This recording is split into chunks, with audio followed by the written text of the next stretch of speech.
ആരെയും കൊതിപ്പിക്കുന്ന രീതിയിലുള്ള വെജിറ്റേറിയൻസിന് ഏറെ ഇഷ്ടപ്പെടുന്ന വിഭവമായ കോളിഫ്ലവർ ചില്ലിയാണ് നമ്മൾ ചെയ്യുന്നത്. അതെങ്ങനെയാണ് ചെയ്യുന്നതെന്ന് നോക്കാം. അതിന് അത്യാവശ്യം 2 വലിപ്പമുള്ള കോളിഫ്ലവറാണ് എടുത്തിട്ടുള്ളത്. അത് ചെറുതായി അരിഞ്ഞ് കഴുകി വെള്ളത്തിലിട്ട് ഒന്ന് തിളപ്പിച്ചെടുക്കാം. അതിലേക്ക് 1 ടീസ്പൂൺ ഉപ്പും 1/2 ടീസ്പൂൺ മഞ്ഞൾപ്പൊടിയും ചേർത്ത് ഒന്ന് നന്നായി ഇളക്കി വെള്ളം തിളയ്ക്കുന്നത് വരെ ഒന്ന് നമുക്ക് വെയിറ്റ് ചെയ്യാം. അപ്പോഴേക്കും മറ്റൊരടുപ്പിൽ ഒരു പാൻ വെച്ച് സവോള ഒന്ന് വഴറ്റിയെടുക്കാം. അതിനായി 1/4 കപ്പ് അളവിൽ വെളിച്ചെണ്ണ ഒഴിക്കാം. ഇതിന് നമ്മൾ വെളിച്ചെണ്ണയാണ് ഉപയോഗിക്കുന്നത്. അതിലേക്ക് ഒരു വലിയ 5 സവാള അരിഞ്ഞതും കൂടെ ചേർത്ത്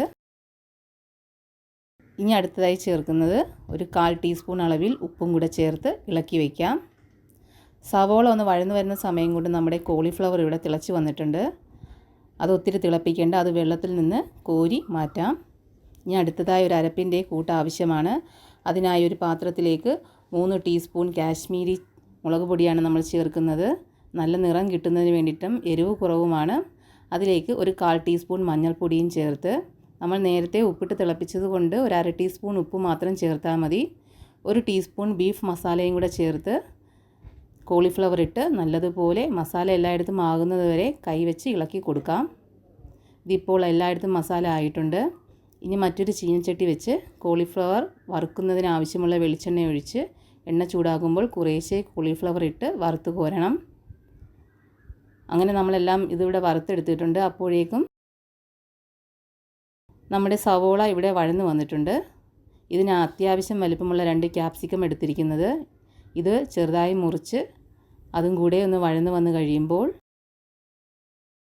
ഒരു 6 അല്ലി വെളുത്തുള്ളിയും 1/2 കഷ്ണം ഇഞ്ചിയും കൂടെ ചതച്ചും കൂടെ ചേർത്ത് ഒന്ന് ഇളക്കി അതും ഒന്ന് വഴന്നു വന്ന് കഴിയുമ്പോൾ സവോളയും ക്യാപ്സിക്കവും സൈഡിലേക്കൊന്ന് മാറ്റി തീ സിമ്മിലിട്ട് വെച്ച് 3 ടീസ്പൂൺ കാശ്മീരി മുളക് പൊടിയും ചേർത്ത് അതൊന്ന് ചൂടായി കഴിയുമ്പോൾ മസാല എല്ലാ ഭാഗത്തും ഒന്നായി അതെല്ലാം ഒന്ന് കൂട്ടി യോജിപ്പിക്കുക. നമ്മൾ നേരത്തെ വറുത്ത് വെച്ച കോളിഫ്ലവറും കൂടെ ചേർക്കുക. ഇനി നമ്മൾ നേരത്തെ ഉണ്ടാക്കിയ ടൊമാറ്റോ സോസാണ്. അതെങ്ങനെയാണ് ഉണ്ടാക്കുന്നതെന്ന് കാണണമെങ്കിൽ ലിങ്ക് ഡിസ്ക്രിപ്ഷനിൽ കൊടുത്തേക്കാം. അതിൽ നിന്ന് 3 ടീസ്പൂൺ സോസും കൂടെ ചേർത്ത് ഇളക്കി അത് നല്ലതുപോലെ ഒന്നുകൂടി എല്ലാം കൂടി ഒന്ന് മിക്സ് ചെയ്യുക. സ്വാദിഷ്ടമായ കോളിഫ്ലവർ ചില്ലി ഇവിടെ റെഡിയായിരിക്കുകയാണ്. ചോറിൻ്റെയും പലഹാരത്തിൻ്റെയും കൂടെ കഴിക്കാൻ പറ്റിയ നല്ലൊരു റെസിപ്പിയാണ്. വീഡിയോ ഇഷ്ടപ്പെട്ടാൽ ഷെയർ ചെയ്യുക, സബ്സ്ക്രൈബ് ചെയ്യുക, കമൻറ്റ് ചെയ്യുക. താങ്ക്